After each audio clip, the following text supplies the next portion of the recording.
Folks, this evening I am very excited and proud to bring to you a man who is really after my own heart because I've grown up as a student of sales and marketing my entire life. As you know, before I did this, I was an executive recruiter for 30 years. I cut my teeth in sales about 30 years ago, producing sales seminars for Tom Hopkins, who taught me a lot of the things that I talk about now and that I know now. His name is Grant Cardone. He is one of the top sales and marketing gurus in the world today. As a matter of fact, Forbes magazine just listed him as #1 on the 25 marketing influencers to watch in 2017. He is a New York Times best-selling author. His most recent book is Be Obsessed or Be Average. I like that title. He wrote the Millionaire Booklet, Sell or Be Sold, If You're Not First, You're Last, the 10X Rule. So, I mean, the guy has just got a great exposure out there as far as writing. He's one of the top people in social media. I think he has almost 400,000 followers on Twitter. It's just really, really remarkable. So, Grant, welcome to the show. Glad to have you here. Bill, great to be on with you. And I told you before this, just mad admiration for you and your audience. Oh, thank you. I appreciate it. Yeah, you know, we started this show just 6 months ago. It was just a little podcast to support Trump, and we just surpassed 1.2 million listeners. That's amazing, man. Show. Yeah, it's great. It's great. We love our listeners. It's just such a grassroots, cool thing, you know. So, but anyway, I wanted to give the audience a chance to hear a little bit about you, where you're coming from, how you became this superstar in sales and marketing, and a New York Times bestseller. And then we're going to talk a little bit about how your perspective on how Donald Trump uses sales and marketing skills to influence America. So, Grant, tell us a little bit about you. So look, I got involved in sales when I was 25 years old.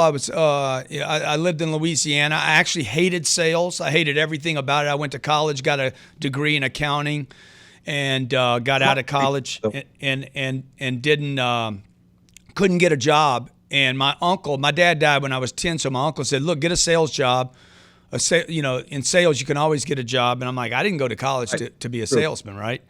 Yeah. And absolutely hated sales until I started running into people that had tapes and books about it. Right. And then I was like, oh, wow, there's an actual way to do this. You can learn how to do this. Right. And Tom Hopkins was one of the guys I listened to, a guy named Jackie Cooper, all those guys, the Zig Ziglars. Yep. And that really influenced, I really got into the whole self-improvement thing. You know, I said, wow, yeah. I wish I would have spent 5 years doing that rather than going to college, actually. Yeah. And made a commitment to become great at sales. And then a year later, I was in an industry, I reached the top 1% in that industry, and I was so in love with controlling my income and meeting people, and I felt like I had control of my life for the first time. Yeah. And I said, you know what, I'm going to really learn this sales thing to the point that I can teach other people how to do it. Right.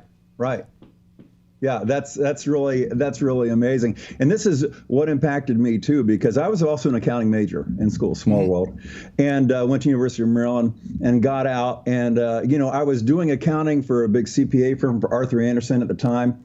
And after about 2 years, I was like, this is like cleaning the kitchen. I mean, it's kind of cool the first 2 or 3 times, but after a while, you're just doing the same thing over and over again, and you're keeping track of what other people accomplish, not what you accomplished yourself. Yeah. And so I was naturally drawn to sales, but I was intimidated by it. I had always thought of a salesman as being a slick talking, used car guy on some lot, and I didn't know that it was a technique that you could learn, almost like somebody with natural artistic skills goes to college or goes to school to learn how to paint.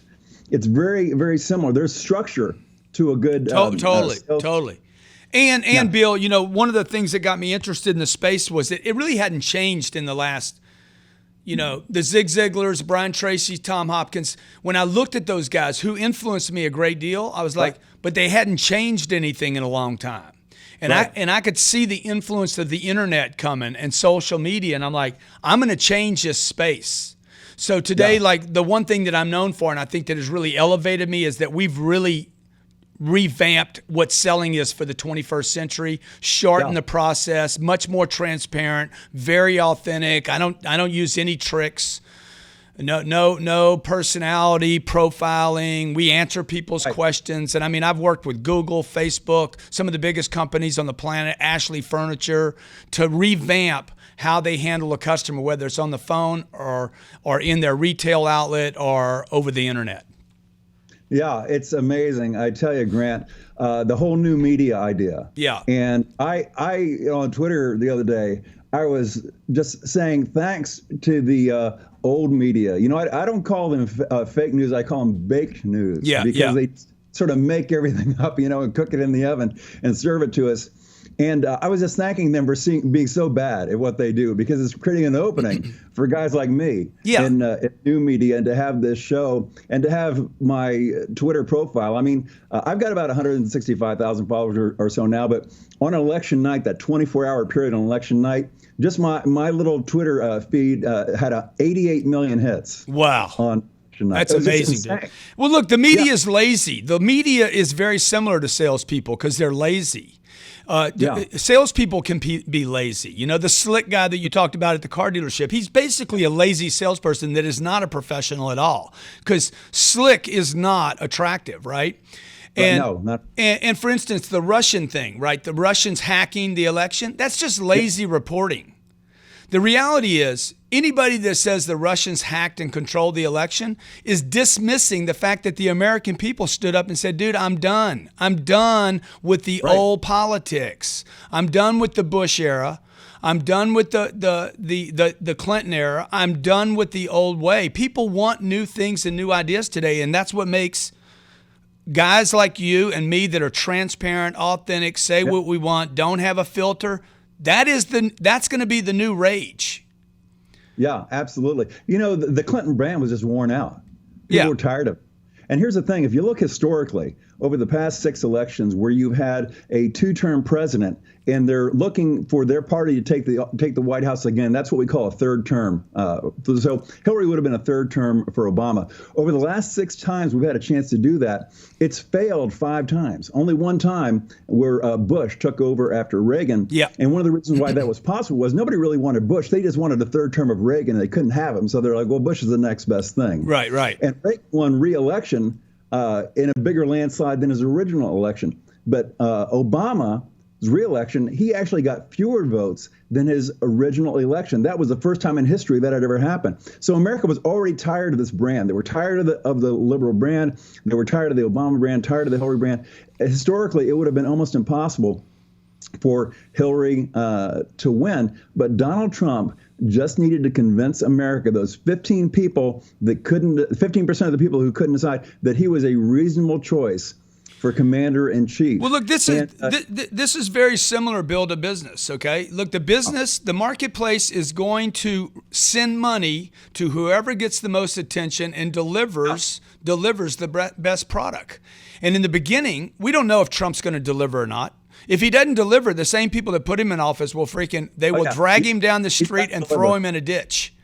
Right, right. You see, because that's the customer of the 21st century. Like, they will not tolerate the Macy's, the Bloomingdale's, the old ways, the Sears. Look at the companies that are going out of business right now because they don't deliver with speed. They don't deliver with customer service. They don't take care of people. Look what happened to cab drivers. This is not politics now. This is what's going on in the planet. The cab driver wouldn't deliver, so Uber came in and did. Okay? Right. The Clintons wouldn't deliver, so Trump comes in, offers another message. Let's see if he does or not. If he doesn't, then who knows? Maybe me and you will run next time. We could. You know, I think what happened was that, I've always said that happiness is a measure of what your life is like compared to what you expect it to be like. If you expect greatness and you're living an average existence, you're going to be unhappy. And I think that America really had a greatness-shaped hole in their hearts. And the Donald Trump stepped in and he filled that. And you know this from your sales background, that people buy emotionally, but then after they own it, they need to be able to rationalize it logically. And one of the brilliant things that Trump did was it was a very emotional sale. People got out there, they were enthusiastic, they got out there and voted. But afterwards, he did things like a Carrier. We've got things like U.S. Steel, bringing SoftBank to America with $50 billion investment. IBM saying they're going to hire 25,000 employees. These are helping people rationalize their decision. And that's a really good point, because today in this authentic, transparent space that we're in, with the internet having a presence, if you're selling a product or a service or a political viewpoint, right? People do get emotional, but look, for me to pull a trigger, whether it's a credit card or in the voting booth, for me to actually fill in the oval, that decision is logical, not emotional. I get excited. I get attention emotionally, but Trump, like his line, what do you have to lose? That is a logical close, not emotional. So all the other stuff he did was emotional. We're going to build the wall. Okay, we're not going to let people in. We're going to stop this. Jobs in America. That was an emotional thing. Then he supports it logically. And notice, Bill, how he's still continuing to sell to try to convince the rest of the public to get on the bandwagon, like with his these rallies, these celebration rallies he's doing right now. Yeah. It really is amazing to watch this. And, I think, I'm going to get your opinion on this. You're number one top marketing guy. I think that Donald Trump's role, as he sees it in the presidency, is not going to be as an operations guy. I think that's why he brought Pence in. Okay, that's why he's hiring such strong operational people as his cabinet. I think that he wants to be the guy that travels around the world doing marketing and branding for America. I totally agree with that.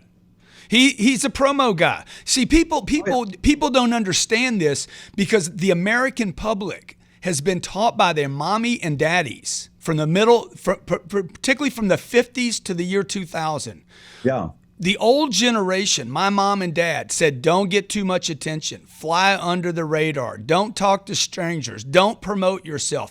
Don't overpromise. These are old ideas. And Trump came out and said, no. It is about the promotion. It is about the marketing. It is about screaming. It is about tooting your own horn. And this is what America's got to go back to, man. Back to screaming we're the greatest, claiming we're the greatest, and not playing little. And I absolutely agree with you. He's going to do that. That is the job of the CEO. And then to bring people in, it says, okay, deliver the message, deliver on what I promised these people. Yeah. So delivering is below his pay grade. His pay grade, and that's what the executive needs to know, his job is to deliver the message for people to start thinking with, hey, wow, man, we could actually do something different again. That's already happening. You can see it in his favorability ratings. Right, exactly. And, as the CEO, his job is to stand on that hill and point and say that away. That's right. I totally agree with that. And to sell that market, sell that image to the world, because half of achieving is believing, Yeah, that's right. You got to get the world to believe in what you're going to do. And one of the beauties of what Trump has done with this Carrier deal, this Carrier deal, it's only 1,000 jobs, right? No big deal. But in a way, from a messaging standpoint, that was like Ronald Reagan firing the air traffic controllers. Yeah. Ronald first started out, they were like, oh, he's an actor, he's a bum, he's not going to make it. The press hated him. And then he stood up to those air traffic controllers and fired them when they went on strike. And all of a sudden, it's like, wow, this guy's a badass. Yeah.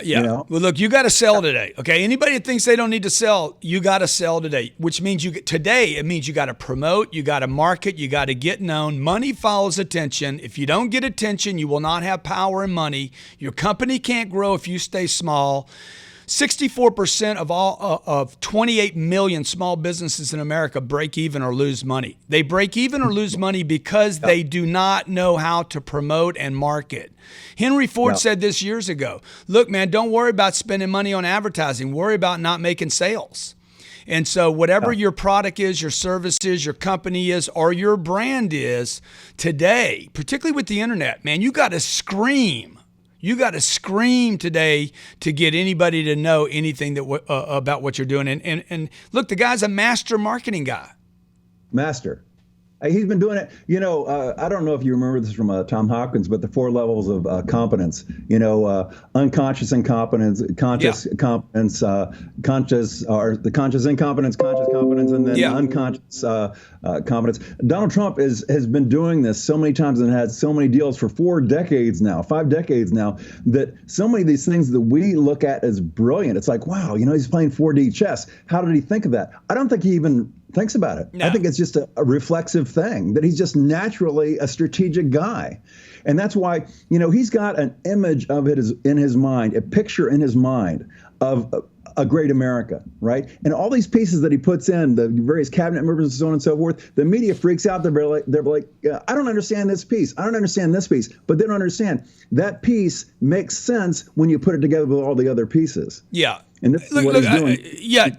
I don't even think he's figured. I think he's doing what great executives do, which is big picture. Do not worry about little things. Okay. Right. I don't. Right. When Mercedes finally figured out how to, remember the old Mercedes convertible that had the roof and you had to have it actually got deployed to the garage ceiling and you had to hold it there. The hard top it was all. Somebody came into Mercedes and said, "I want the top to drop into the trunk."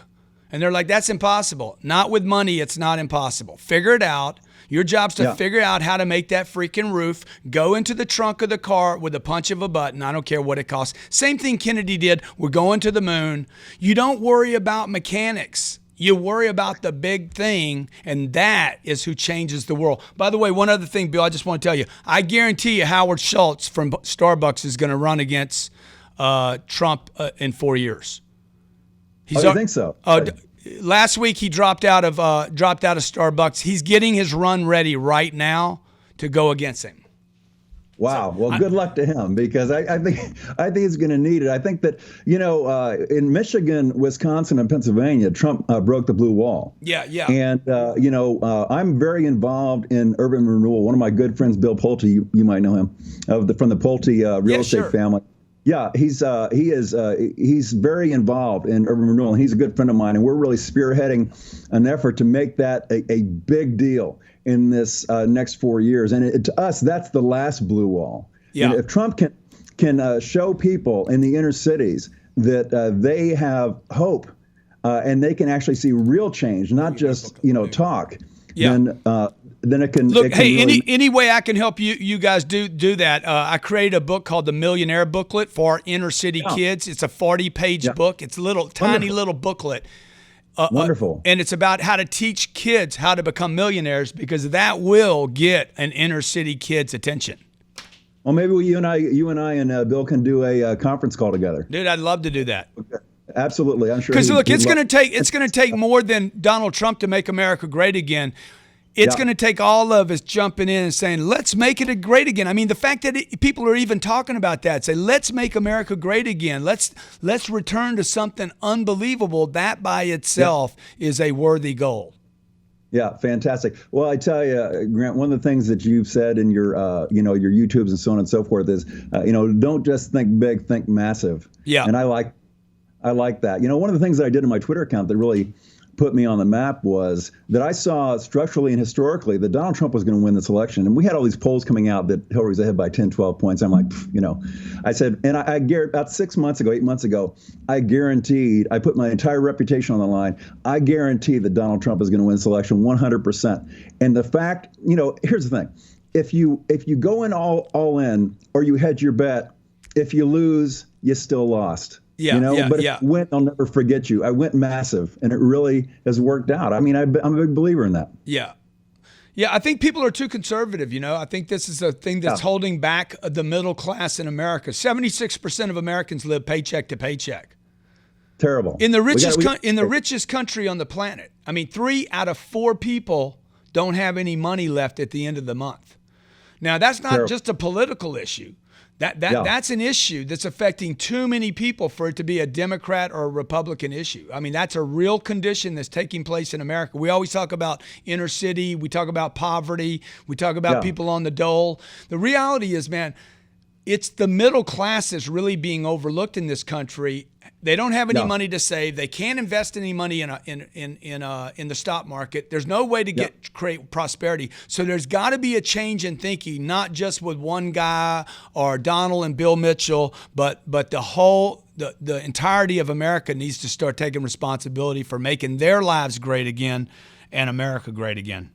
Right. Well, I tell you, Grant, it's been really a thrill to have you on my radio show. We're actually taping this during the day, but I say this evening because everybody's going to listen to it this evening. How can folks follow you on Twitter? How can they reach you? Grant Cardone. If you search Grant Cardone, you won't have any trouble finding me. I know. You're everywhere. You're everywhere. You know, I tell you, one of the nice things when you know you're making an impact is when you enter your name and like you come up as the number one thing in the Google search. Yeah, well, you know, people should control their brand, right? I mean, today. I'm 58 years old. I'm a little older than you, so I shouldn't really know anything about the internet or Twitter or Snapchat or YouTube. But that is the new medium for making your brand, your company, your business, your service, or your dreams known today. Absolutely fantastic. Well, folks, this is Grant Cardone, New York Times bestseller, sales and marketing guru, according to Forbes, the #1 guy to watch in 2017 as a marketing influencer. And Grant, we really appreciate you having you on the show. And I just we'll get together with Bill Pulte and talk Let's about do it, man. Hey, make sales great again too. We will make sales great again. Yay, sales! Big fan. Okay, Thanks, man. Talk to you later.